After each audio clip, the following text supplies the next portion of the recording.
les messages que j'ai reçus de vous, j'ai plein de questions à savoir qu'est-ce que je vais faire avec la voiture. Parce qu'il y a mille manières de restaurer ou de modifier ou d'arranger ou de faire une restauration dite originale ou de faire un hot rod.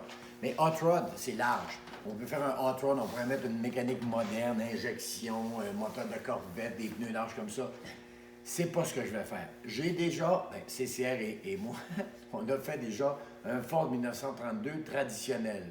C'est-à-dire un peu comme si on était au début des années 50.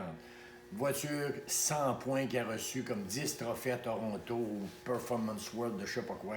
Cette fois-ci, ce que je fais un hot rod traditionnel, mais comme la voiture a été trouvée dans une grange et qu'il y a un nouveau mouvement de ce qu'on appelle les barn find, les voitures trouvées dans des granges abandonnées, je fais un hot rod comme si on était tout de suite après la guerre. C'est-à-dire que je vais laisser la première année au moins la voiture dans cet état-là de carrosserie. Vous allez dire, hein, répare-le, peinture-le. Non. Je vais le laisser exactement comme ça qu'on sente la patine de 1935.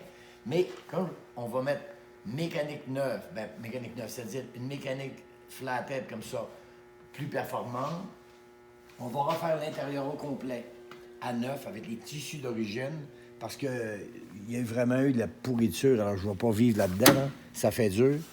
Et ensuite, on va remplacer les marchepieds tout de suite. On va s'occuper de toute la mécanique. Suspension, frein. On va changer les freins actuels qui sont à câble, croyez-le ou non, à câble, comme un frein à main, comme des câbles de vélo, pour un système de freinage hydraulique, comme des voitures modernes.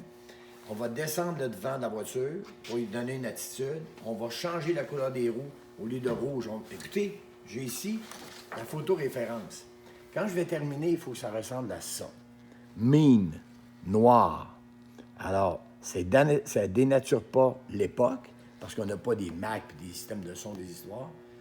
Mais en même temps, on est période correcte, puis on a un hot rod qui va être au moins pendant un an sur sa patine de carrosserie.